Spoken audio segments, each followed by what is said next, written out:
बिस्मिल्लाहिर्रहमानिर्रहीम। अस्सलाम वालेकुम नाज़रीन, आप यूट्यूब चैनल देख रहे हैं। मैं इमरान खान हूँ। सबसे पहली जो खबर मैं आपको देने वाला हूँ, एक तो मैं आपको एक पुराना क्लिप भी सुनाऊंगा जो इमरान खान साहब ने जब आसिम मुनीर आर्मी चीफ बने तो उस वक्त क्या पैगाम जारी किया था 30 नवंबर 2022 को, वो इस वीलॉग में मैं आपको दिखाऊंगा।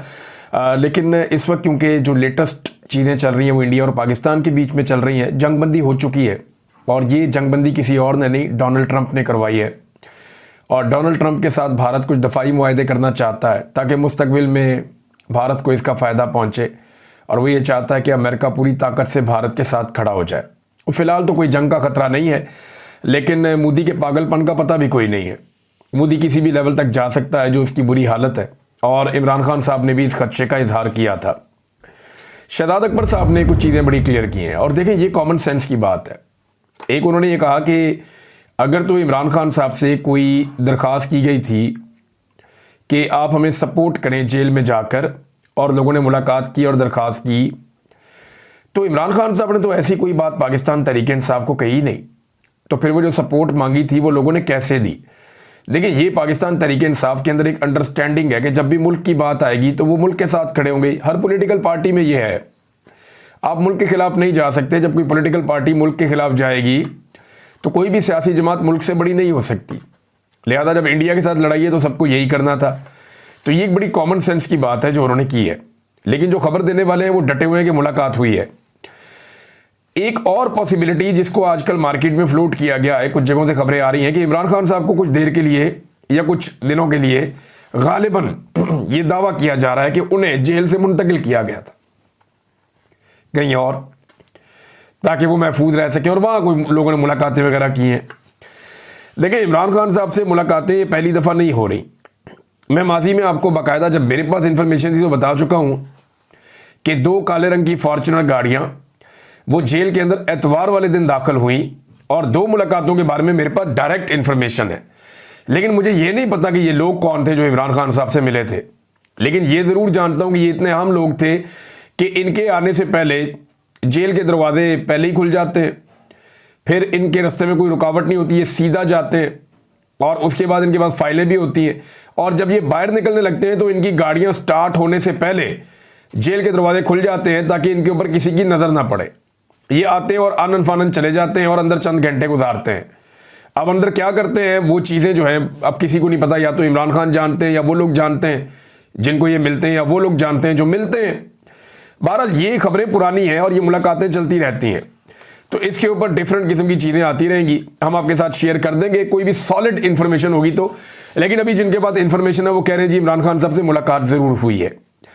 अब आप आ जाए इस बात पे कि DGISPR ने भारत के जो अज़ाइम है पाकिस्तान का पानी रोकने का, उसके ऊपर एक स्टेटमेंट दिया है। लेकिन हक़ाइक़ क्या है? DGISPR कहते हैं कि भारत पानी रोकने की हिम्मत नहीं कर सकता। अगर ऐसा हुआ तो दहाइयों तक उन्हें नताइज जो है वो महसूस होंगे। यानी भारत अगर पानी रोकेगा तो उसके नताइज जो हैं वो भारत को कई दहाइयों तक महसूस होंगे। अगर दरियाए सिंध का पानी रोका गया तो दहाइयों तक महसूस किए जाएंगे, ये खबरदार कर दिया लेफ्टिनेंट जनरल अहमद शरीफ ने। लेकिन एक सवाल और पैदा होता है कि दरियाए चनाब और दरियाए झेलम का पानी तो भारत रोक रहा है, पहले ही उनके ऊपर स्ट्रक्चर्स बना रहा है। अब दरियाए सिंध रह गया, तो हमारे तो 3 दरिया हैं, हमारा एक दरियाए सिंध तो नहीं है। तो स्पेसिफिकली खबर के अंदर दरियाए सिंध का तस्करा है, दरियाए झेलम और दरियाए चनाब का तस्करा नहीं है, जिनके ऊपर डिफरेंट रिपोर्टों के मुताबिक भारत पहले से ही स्ट्रक्चर्स बना रहा है। वैसे पाकिस्तान का जो ज़्यादातर इन्हिसार है वो दरियाए सिंध पे ही है, और झेलम और चनाब का पानी भी दरियाए सिंध में ही जाता है। तो हो सकता है इस कॉन्टेक्स्ट में उन्होंने कहा कि दरियाए सिंध को कम करने की कोशिश अगर की गई तो वो झेलम और चनाब का पानी हो गया, या ऊपर से आपका जो दरियाए काबुल का पानी हो गया, दरियाए कुनहार का पानी हो गया, या आपका दरियाए सवात का पानी हो गया, ये सारे के सारे दरियाए सिंध में ही जाते हैं। और ये एक बहुत बड़ा दरिया नीचे फिर सिंध की जानिब रवाना होता है और समुंदर तक पहुँचता है और पूरे पाकिस्तान की सरजमीन को ये सैराब करता है। पाकिस्तान ने इसके ऊपर कुछ डैम्स बनाने थे, कुछ काम करने थे, पाकिस्तान कर नहीं पाया। भारत इस पानी को मोड़ने की जो है वो कोशिश कर रहा है। इसके ऊपर पाकिस्तान की जो ऑफिशियल्स हैं उन्होंने बाकायदा एक डाटा भी जारी किया कि भारत फलां चीज़ें कर रहा है। शुमाली जो उनके इलाके हैं वहाँ पे पानी लेकर जाना चाहता है उन दरियाओं का जो दरिया पाकिस्तान के हिस्से के हैं, या वर्ल्ड बैंक की रिपोर्ट के मुताबिक या सिंध तास के मुआहदे के मुताबिक जो पाकिस्तान के दरिया है, उनके जो पानी है उनके ऊपर पाकिस्तान का हक है, वो भारत मोड़ के शुमाल की तरफ लेकर जाना चाहता है। रॉयटर्स ने भी इसके ऊपर तहकीकाती रिपोर्ट जारी की है और रॉयटर्स की जो रिपोर्ट है वो बाकायदा पाकिस्तान में और दुनिया भर में छप चुकी है। तो आलमी इदारे भी बता रहे हैं, पाकिस्तान के अंदर जो ऑफिशियल्स हैं वो भी बता रहे हैं, लेकिन DGISPR ने कहा पाकिस्तान के पास ऑप्शन क्या है। देखिए, नंबर एक तो यह है कि भारत ने पहले भी पाकिस्तान का पानी रोका है और अभी तक हमने कुछ ऐसा कदम नहीं उठाया कि वो पानी हम खुलवा पाए। एक हम ये कर पाएंगे कि आलमी दबाव बढ़ाने की कोशिश करें, दुनिया को जंग का खौफ दिलाएंगे, भारत की और पाकिस्तान की बड़ी खौफनाक जंग हो जाएगी, आप लोग बिला वजह मर जाएंगे, ये एटमी जंग हो सकती है, लिहाजा भारत को मजबूर करेंगे वो पाकिस्तान का पानी छोड़ दे। क्या ये फॉर्मूला काम करेगा? तो मुझे नहीं लगता कि ये फॉर्मूला काम करेगा, क्योंकि पानी के ऊपर लड़ाई तो हो सकती है, लेकिन आलमी दबाव भारत बर्दाश्त करेगा या आलमी दबाव भारत जो है उसे कबूल करेगा और कबूल करके वो पाकिस्तान का पानी छोड़ देगा और मुकम्मल तौर पे छोड़ देगा। जो भारत की डिटाई है उससे अंदाजा होता है कि वो ऐसा नहीं करेगा। तो फिर दूसरा रास्ता क्या है कि आपको वो स्ट्रक्चर्स रास्ते से हटाने पड़ेंगे या वो मंसूबे हटाने पड़ेंगे जो पाकिस्तान के पानियों के ऊपर भारत कब्जा करने के लिए बनाएगा। उसका जवाब आपके पास है, क्योंकि DGISPR ने बताया कि पाकिस्तान के अंदर जो डैम्स हैं या जो पावर प्रोजेक्ट हैं उनके ऊपर भारत ने बाकायदा अपने मिसाइल दागे थे, उनके ऊपर भारत ने हमला किया था, जुज़वी तौर पे उनको थोड़ा बहुत नुकसान भी हुआ था, जिसके बाद पाकिस्तानियों की तरफ से बहुत ज़्यादा ये मुतालबा किया गया कि पाकिस्तान भी उन वाटर स्ट्रक्चर्स को तबाह करे जो भारत ने पाकिस्तान के पानियों के ऊपर बनाए हैं और बिला जवाब बनाए हैं। तो पाकिस्तान ने ऐसा कोई जवाब नहीं दिया। पाकिस्तान ये समझता है कि पाकिस्तान ने जिम्मेदारी का मुजाहरा किया और कोई एनर्जी के जो मंसूबे लगे हुए हैं उनको तबाह नहीं किया। अब सवाल ये पैदा होता है कि पाकिस्तान के पास जो दूसरा रास्ता है फिर वो यही बच जाएगा कि इन पानियों के ऊपर से अपने जो स्ट्रक्चर्स भारत ने बना दिए हैं इल्लीगल, उनको हटा दे और पानी जो है वो पाकिस्तान में फ्लो करके आ जाए। अब ये क्या पाकिस्तान करेगा? यही वो चीज़ है जिसके असरात कई दहाइयों तक महसूस किए जा सकते हैं। यानी इंटरनेशनल प्रेशर के असरात तो नहीं होंगे ना, वो तो होंगे 1 दिन 2 दिन 10 दिन, कई दहाइयों तक जिन चीज़ों के असरात जा सकते हैं वो फिर DGISPR का जो नुक्ता नज़र है या उनका इशारा है वो उन स्ट्रक्चर्स की तरफ से है जो भारत हमारे पानियों के ऊपर बना रहा है। तो ये एक अग्रेसिव स्टेटमेंट है अगर इसको ऐसे करके आप देखें तो। क्या फौरी तौर पे कोई जंग हो सकती है? तो इस वक्त मेरे ख्याल में भारत को ये सूट नहीं करता। भारत हो सकता है कि अगले कई महीनों तक अपने ये वाले जख्म चाटता रहे। देखिए, लड़ाई के अंदर कुछ सीखने के लिए चीज़ें पाकिस्तान के लिए भी है, कुछ भारत के लिए भी है। हमारा एयर डिफेंस सिस्टम उस तरीके से काम नहीं किया जिस तरह हमारी एयरफोर्स ने कमाल करके दिखाया। कुछ जगहों पे हमें सीखना पड़ेगा कि 24 मिसाइल भारत ने दागे, वो 24 के 24 आकर अपने टारगेट पे लगे, हम उनमें से रोक नहीं पाए। हमें भी ये रोकना चाहिए था। हमारे एयर डिफेंस सिस्टम को इतना तगड़ा होना चाहिए था कि हम उन मिसाइलों को रास्ते में रोक लेते। तो एक तो हमारे सीखने के लिए ये है, लेकिन भारत की एयरफोर्स के लिए तो सीखने के लिए अलिफ बे पे से काम शुरू हो गया। उनका तो बेड़ा ही गर्क कर दिया ना, उनके तो तबाही फेर दी पाकिस्तान की एयरफोर्स ने। ऐसे लग रहा था खुश्क पत्तों की तरह उनके जहाज गिर रहे हैं। और ये पाकिस्तान के वजीर खारजा ने कहा कि हम ज्यादा भी गिरा सकते थे, लेकिन हमने तहम्मुल का मुजाहरा किया जिसकी जरूरत कोई नहीं थी। जब कोई दुश्मन चढ़ ही गया आपके ऊपर आके, उन्होंने मिसाइल ही मार दिए, तो फिर तहम्मुल की क्या जरूरत थी? जहां 5-6 गिराए वहां पे 15 गिरा देते। जरा भारत को भी पता चलता, पूरी दुनिया में आवाज जाती कि जनाब पंगा लेने का नुकसान क्या होता है।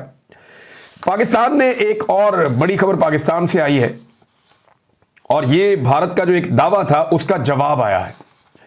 इसहाक डार साहब ने यह जवाब दिया है। भारत ने यह दावा किया था, खासतौर पे भारत के जो वजीर खारजा हैं जयशंकर, उन्होंने यह दावा किया था कि उन्होंने पाकिस्तान के ऊपर हमला करने से पहले पेशगी पाकिस्तान को मुत्तला किया था। पाकिस्तान को पहले से बता दिया था कि जनाब आपकी फला फला जगहों पे हम अटैक करने जा रहे हैं, हम किसी मिलिट्री इंस्टॉलेशन को निशाना नहीं बनाएंगे, हम किसी सिविलियन जगह पे नहीं मारेंगे, हमारी नुक्ता नजर में ये लोग दहशतगर्द हैं, इनके ऊपर हम अटैक करने आ रहे हैं, तो आप रास्ते में ना आए। तो भारत ने यह दावा किया, जनाब हमने तो ये कहा था पाकिस्तान को, हमने पहले से बताया था, लेकिन पाकिस्तान की एयरफोर्स ने हमारे जहाज़ों को निशाना बना दिया उसके बाद, जब हमने अपने टारगेट हिट कर लिए तो, और उसके बाद लड़ाई बढ़ गई। अब इसको मुस्तरद कर दिया इसहाक डार साहब ने। पाकिस्तान के जो वज़ीर ख़ारजा और नायब वज़ीर आज़म इसहाक डार साहब हैं, उन्होंने जियो के प्रोग्राम में ये बात की है। शहजाद इकबाल साहब से वो बात करते, उन्होंने सवाल पूछा, उन्होंने जवाब दिया। उन्होंने कहा जनाब ये हमने तो एक्चुअली अटैक तब किया जब नूर खान एयरबेस के ऊपर भारत ने अटैक किया। देखिए ना, नूर खान एयरबेस बड़ी इंपॉर्टेंट जगह है, वहां से आर्मी चीफ भी ट्रेवल करता है, वजीर आजम भी करता है, पाकिस्तान के जो अहम तरीन बाहर से लोग आते हैं वो भी वहां पे ट्रेवल करते हैं। तो नूर खान एयरबेस इंपॉर्टेंट जगह है पाकिस्तान के लिए। जब भारत ने वहां पे अटैक किया 9 मई की रात को, तो फिर 10 मई की सुबह पाकिस्तान ने जवाबी हमला किया भारत के ऊपर। उससे पहले पाकिस्तान जवाब नहीं दे रहा था। आज ये बात इसहाक डार ने भी कंफर्म कर दी, थोड़े दिन पहले नजम सेठी ने कंफर्म की। जब हम ये बात कर रहे थे कि आप हमला क्यों नहीं कर रहे, जवाब क्यों नहीं दे रहे, जवाब देने से क्यों कतरा रहे हैं, तो उस वक्त कहा जा रहा था कि जी आप ऐसी बातें क्यों करते हैं या आप ये बात क्यों करते हैं। कई लोगों के ऊपर तो विचारों में पर्चे हो गए इस चक्कर में। लेकिन जो सही बात है वो यही है, आज सब तस्लीम कर रहे हैं कि पाकिस्तान जवाब नहीं देना चाहता था, ना पाकिस्तान का कोई इरादा था। पाकिस्तान ने इंतजार किया जब भारत ने मिसाइल मारे नूर खान एयरबेस पे और एक बड़ा हमला किया जिसमें डिफरेंट एयरबेसेस को वो निशाना बना रहा था, तो तब पाकिस्तान ने फिर टका कर जवाब दिया भारत को। और वो जो जवाब है वो ऐसा जवाब है जिसको भारत याद रखेगा। तो ये इसहाक डार साहब ने कह दिया इसके ऊपर, क्योंकि उन्होंने कहा जी हमने पेशगी इतला दी थी। तो इसमें डार साहब ने बताया कि जनाब हमें किसी ने कोई पेशगी इतला नहीं दी थी, और सीज फायर के लिए पहला फोन 10 मई को अमरीकी वजीर खारजा का आया था, जिन्होंने बताया कि भारत सीज फायर पर तैयार है। अब अमरीकी वजीर खारजा ने, लाजमी बात है, वो रब्ता किया, लेकिन शहबाज शरीफ साहब से तो नहीं किया होगा, क्योंकि शहबाज शरीफ साहब से किया होता तो वो ये कहानी सुना चुके होते। उन्होंने तो बताया जी उनको सिर्फ आर्मी चीफ का फोन आता है रात को 2:30 बजे, फजर की नमाज के बाद वो स्विमिंग कर रहे होते हैं, तब उन्हें इतला मिलती है कि जनाब भारत ने कह दिया कि सीज फायर हो जाए। हालांकि अमेरिका को जो अप्रोच किया भारत ने, वो पाकिस्तान भारत के टाइम के मुताबिक सुबह को 9 बजे के करीब किया था। तो इनको सुबह नमाज के बाद कैसे ख्वाब आ गया, तो बड़ी अजीब कहानी है। मुल्कों के बीच में कुछ ऐसे राब्ते भी होते हैं जिनको कभी बताया नहीं जाता कि ये राब्ते चल रहे हैं। बहरहाल पाकिस्तान ने मुस्तरद कर दिया ये दावा भारतीय वजीर खारजा का कि पाकिस्तान को भारतीय वजीर खारजा ने कोई हमले की इतला पेशगी तौर पे दी थी कि इस तरह का हमला किया जाएगा, क्योंकि इससे तासुर जाता है जैसे कोई नूरा किश्ती चल रही थी, इससे तासुर जाता है जैसे कोई रल मिल के इन्होंने कोई गेम डाली है। तो पाकिस्तान ये तासुर अब नहीं देना चाहता, भारत शायद ये तासुर देना चाहता हो, क्योंकि भारत ने यहां पे अपने टारगेट अचीव किए और पाकिस्तान ने उनकी एयरफोर्स को धोखे रख दिया। तो दोनों ने अपना अपना पॉइंट स्कोर कर लिया। भारत ने पाकिस्तान का मीडिया अपने मुल्क में ब्लॉक कर दिया और वो वहां पे अपनी फतह के झंडे गाड़ रहे हैं बिला वजह। वहां वो छलांगे मार रहे हैं, जनाब हमने ये कामयाबी कर ली, हमने ये कामयाबी कर ली, हमने अपने टारगेट अचीव कर दिए, हमने हजारों बंदे मार दिए, इधर आके देखो कुछ भी नहीं हुआ। यहां पाकिस्तान के पास भी एक जबरदस्त पॉइंट है कि पाकिस्तान की एयरफोर्स ने भारतीय एयरफोर्स को धूल चटा दी, यहां पर भी एक कामयाबी मिल गई। अब पाकिस्तान के मुख्तलिफ शहरों में जो है वो बिल बोर्ड्स लगाए जा रहे हैं।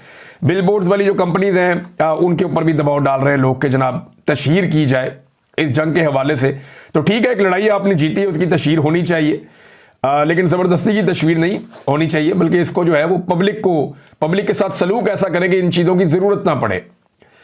अब मेरे ख्याल में पाकिस्तान की जो मिलिट्री एस्टेब्लिशमेंट है उसकी सबसे अच्छी तशहीर वो हो जाएगी जब वो सियासत के अंदर से अपना रोल ख़त्म कर देंगे और जितने भी सियासी कैदी हैं उन सबको रिहा करवा दिया जाएगा, जब अदालतों के ऊपर से, पार्लियामान के ऊपर से दबाव ख़त्म कर दिया जाएगा, जब आर्मी चीफ एक्सटेंशन लेना बंद कर देंगे और अपने टाइम पे रिटायर होना शुरू कर देंगे, जब सियासत में, अमली तौर पे मुल्क चलाने में या कारोबारों के अंदर मिलिट्री एस्टेब्लिशमेंट अपना किरदार ख़त्म करेगी, तो किसी तशहीर की ज़रूरत नहीं रहेगी।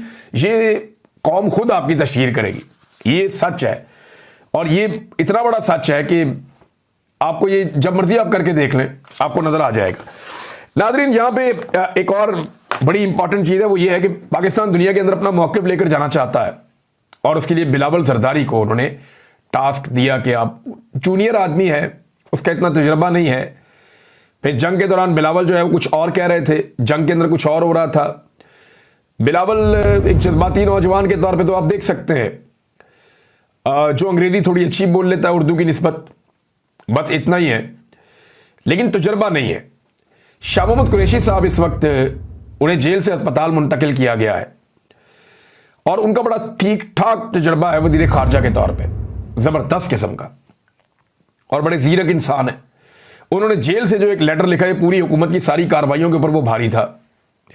शाह मोहम्मद कुरैशी साहब को फौरी तौर पे जमानत दी जानी चाहिए। एक तो झूठा केस है उनके ऊपर, अपनी बीवी के इलाज के लिए वो कराची में मौजूद थे, उनके ऊपर चढ़ गए सारे पर्चे उनके ऊपर कर दिया, लेकिन उनका लेना देना ही कोई नहीं।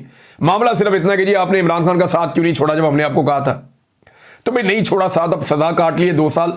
शाह महमूद कुरैशी साहब को मुल्क की खातिर इस वक्त फौरी तौर पे बेल देनी चाहिए, या उनका केस जो है वो अदालत को कहना चाहिए कि खुल के फैसला कर दें, केस का फैसला उनको भेजें ये वफद देकर। फिर आप देखें शाह महमूद कुरैशी पाकिस्तान का मुकदमा कैसा लड़ते हैं आलमी सतह पे। ये सब जानते हैं कि उनकी काबिलियत क्या है, लेकिन क्योंकि यहाँ पे एक डिटाई है, एक बेशर्मी है, और ये आपस में मिलकर खेल रहे हैं, लिहाजा बिलावल को आगे कर दिया। अपोजिशन भी खुद ही बने हुए हैं, हुकूमत भी खुद ही बने हुए हैं। अब इंडिया ने देखे ना अपनी अपोजिशन को आगे रखा, हुकूमत के बंदे कम डाले, अपोजिशन के बंदे ज्यादा डाले उन्होंने कि जाओ जाकर दुनिया में हमारा मुकदमा लड़ो। लेकिन पाकिस्तान ने यह काम भी अपनी हुकूमत को ही दे दिया है। मारंग बलोच ने नाजरीन एक तफसीली ट्वीट किया है, ये उनके अकाउंट से, वो एक्चुअली वो तो खुद अंदर है, और इसमें उन्होंने जो एमपीओ के ऑर्डर हैं जिनकी बुनियाद पे उन्हें कैद में रखा गया है उसको गैर कानूनी और अदालती अहकामात की खिलाफ वर्जी करार दिया है, गैर आईनी करार दिया है, और बड़ी तफसीलात से तमाम कानूनी नुक्ते पैराग्राफ वाइज बताए हैं। ये अब मारंग बलोच ने तो बिल्कुल नहीं लिखा, मेरे ख्याल में उनकी हदायत पे ये हुआ होगा। ये कानूनी जबान है और कोई कानून जानने वाला बड़ा जो है वो शातिर आदमी, तेज आदमी, जिसको समझ है सारी, उसने जो है वो ये लिखा है।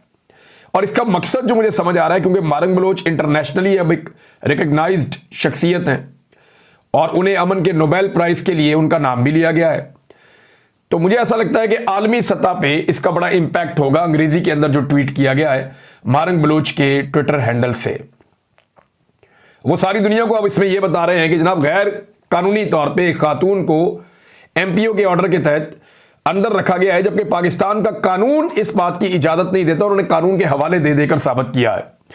तो मारंग बलोच साहबा को वैसे छोड़ देना चाहिए, इतना जुल्म और ज्यादती नहीं करनी चाहिए जिसको आप जस्टिफाई ना कर सकें। लगातार यही किया जा रहा है पाकिस्तान में खवातीन के साथ, और मारंग बलोच उसकी एक मिसाल है। वो क्या कहती है, वो जबरी गुमशुदगियों के खिलाफ है, जुल्म और जबर के खिलाफ बोलती है और कुछ भी नहीं है। नाज़रीन, मैंने आपसे कहा था कि मैं आपको एक अपनी पुरानी वीडियो सुनाता हूं। ये वीडियो है 30 नवंबर 2022 की, जब हलफ उठाया था army chief general Asim Munir साहब ने और साहिर शमशाद साहब ने चेयरमैन ज्वाइंट चीफ के हवाले से। तो इमरान खान साहब ने एक ट्वीट किया था। उस दिन इमरान खान साहब ने क्या कहा था, और कायदे आजम का एक जो कॉल है जो कायदे आजम ने कोयटा के स्टाफ कॉलेज के अंदर कहा था, जरा ये सुने। उस दिन मैंने आपको क्या बताया था, 1 मिनट में इमरान खान साहब ने क्या कहा था और कायदे आजम की कौन सी बात को उन्होंने बाकायदा अपने ट्वीट का हिस्सा बनाया था। इमरान खान साहब ने कहा कि chairman joint chief of the staff committee और चीफ ऑफ आर्मी स्टाफ के मनसब संभालने पर जनरल साहिल शमशाद मिर्जा और जनरल सैयद आसिम मुनीर को मुबारकबाद पेश करता हूं। उम्मीद है कि नई अस्करी क़यादत मिल्लत और रियासत के माबैन गुज़िश्ता 8 माह में जन्म लेने वाले एतमाद के फुकतान के खात्मे की सबील करेगी, और कुव्वत रियासत अवाम ही से कशीद की जाती है, यानी अवाम से ही जो है वो ताकत होती है रियासत की। फिर इमरान खान साहब ने कायदे-ए-आज़म मोहम्मद अली जिन्ना के जो अल्फाज ट्वीट किए अंग्रेजी में, लेकिन मैं आपको पढ़ के सुनाता हूं उनका तर्जुमा।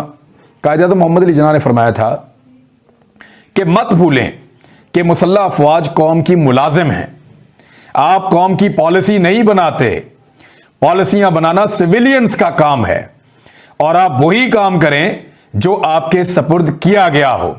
कायदे आज़म के अल्फाज हैं, जरा मैं ऊंची बोल रहा हूं ताकि अगर किसी के कान में मैल है तो वो जरा मैल निकाल के सुन ले अच्छी तरह। तो नाज़रीन, आपने सुना। अब सवाल यह है कि क्या पाकिस्तान उस तरह चल रहा है, तो जवाब यह है कि पाकिस्तान उस तरह नहीं चल रहा। पाकिस्तान के बारे में जितनी भी खबरें आती हैं उसमें यही पता चलता है कि पाकिस्तान की एस्टेब्लिशमेंट चीज़ों को कंट्रोल कर रही है। कायदे आज़म मोहम्मद अली जिन्ना ने इस चीज़ से मना किया था, और उसके बाद से लेके आज तक जो भी शख्स इस चीज़ से मना करता है सिक्योरिटी फोर्सेस को, वो निशाने इबरत पाकिस्तान में बना दिया जाता है। और आजकल इसका ताज़ा निशाना इमरान खान साहब और पाकिस्तान तहरीक इंसाफ है, या वो सारी इख्तलाफी आवाज़ें हैं जो ये वाली आवाज़ उठाती हैं। अब एक मुसीबत नाजरीन पाकिस्तान पीपल्स पार्टी के लिए खड़ी हो गई है सिंध में। ये मैं आपको इसलिए कह रहा हूं कि आने वाले दिनों में आप यहां पे और भी कुछ चीज़ें होती हुई देखेंगे। सिंध में असल में जो सियासत की है ना पाकिस्तान पीपल्स पार्टी ने, वो सारी की सारी की है भुट्टो के नाम के ऊपर। इन्होंने भुट्टो की लाशों के ऊपर सियासत की है, और इस वक्त जो सियासत कर रहे हैं वो सारे जरदारी हैं, चाहे वो बिलावल जरदारी है, चाहे वो आसिफ जरदारी है, चाहे वो आसिफा जरदारी है, चाहे वो आसिफ जरदारी की बहन है, चाहे बाकी लोग हैं। तो कंट्रोल जो है वो भुट्टो की लाश के ऊपर सियासत करते हुए जरदारियों ने भुट्टो की पार्टी को कब्जा कर लिया था। अब मीर मुर्तजा भुट्टो का बेटा और जुल्फिकार दी भुट्टो का पोता मीर जुल्फिकार भुट्टो जूनियर ये मैदान में आ गया। ये पहले बिल्कुल मैदान में नहीं आ रहा था, इनकी वालदा इनको आने नहीं दे रही थी। ये बिलावल से बेहतर उर्दू बोल लेता है, सिंधी भी बोल लेता है और ये पब्लिक के अंदर भी जाता है, डाउन टू अर्थ भी है। पहली मरतबा इसको देखा गया था जब सैलाब आया। पहले तस्वीरें तो आती रहती थी, कंट्रोवर्सीज भी थी, लेकिन जब सैलाब आया तो पहली मरतबा इसको आवाम के साथ देखा गया।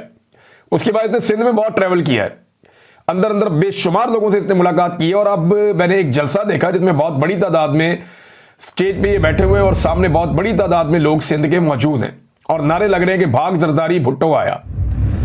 तो ये पीपल्स पार्टी के लिए एक प्रॉब्लम है जो आने वाले दिनों में उन्हें फेस करनी पड़ेगी, अगर तो इसका भी कत्ल ना करवा दिया गया तो, क्योंकि इसके दादा को भी कत्ल किया गया, इसके बाप को भी कत्ल किया गया, इसकी जो चाची है उसको भी कत्ल किया गया और इसकी मां ने इसको सियासत में बड़े लंबे अरसे तक नहीं आने दिया क्योंकि वो ये सोच रही थी कि मेरे बेटे की जान खतरे में ना आ जाए। लेकिन अब वो बेटा जो है वो सियासत में उतरा है, इनके ब्लड के अंदर है सियासत करना और वो सिंधियों की हमायत हासिल करता चला जा रहा है। सिंध जो है पीपल्स पार्टी का एक मजबूत हब है, वहां पे अगर ये शख्स इसको सपोर्ट मिल जाए थोड़ी सी या प्रोटेक्शन मिल जाए कि इसको कत्ल ना किया जा सके, तो ये सिंध के अंदर अपनी पार्टी को इतना मजबूत कर सकता है कि पीपल्स पार्टी के लिए एक मुसीबत बन जाए और कल को दूसरी पार्टियों के साथ मिलकर ये अपनी हुकूमत भी बना सकता है।